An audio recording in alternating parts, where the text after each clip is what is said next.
அந்த அதிகாரியை தொட்டுட்டீங்க. அந்த அதிகாரி என்னென்ன பண்ணாரு அப்படின்றத நாங்கள் சொல்லியே ஆகணும். வேற வழி கிடையாது. நீங்களும் கேட்டு தான் ஆகணும். அந்த அதிகாரி என்ன பண்ணாருன்னு சொல்லட்டுங்களா? பட்டி தொட்டி எங்கும் பாஜக என்ற கட்சியை கொண்டு சேர்த்தவர் அந்த அதிகாரி. 3% ஓட்டு மட்டும் இருந்த இந்த பாஜக கட்சிக்கு 11% ஓட்டு சதவீதத்தை கொண்டு வந்தவர் அந்த அதிகாரி. கடந்த 3 ஆண்டுகளாக சிறந்த எதிர்க்கட்சி தலைவராக இங்கு செயல்பட்டவர் அந்த அதிகாரி.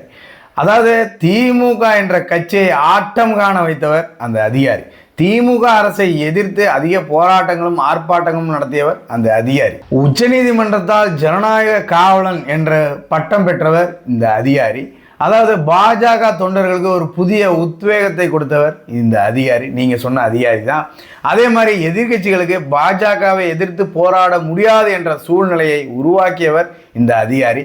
பதவியே இல்லாவிட்டாலும் மக்கள் தலைவர் என்ற அடைமொழிக்கு சொந்தக்காரர் இதே அதிகாரி தான். அது மட்டும் இல்லைங்க, சாமானிய மனிதர்களிடையே எந்த ஒரு அதிகார திமிரையும் காட்டாதவர் இந்த அதிகாரி. KP ராமலிங்கம் அவர்களே, கருணாநிதி அவர்களை தலைவராக ஏற்றுக்கொண்ட நீங்கள் அண்ணாமலை அவர்களை விமர்சனம் செய்ய எந்த ஒரு தகுதியும் இல்லாதவர். சரிங்களா?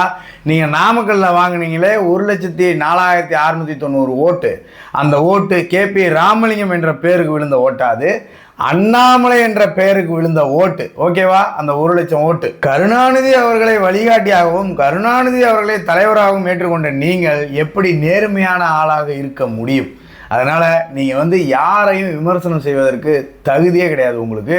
அதனால் தயவு செய்து நீங்கள் செய்த விமர்சனத்தெல்லாம் திரும்ப பெறுங்க.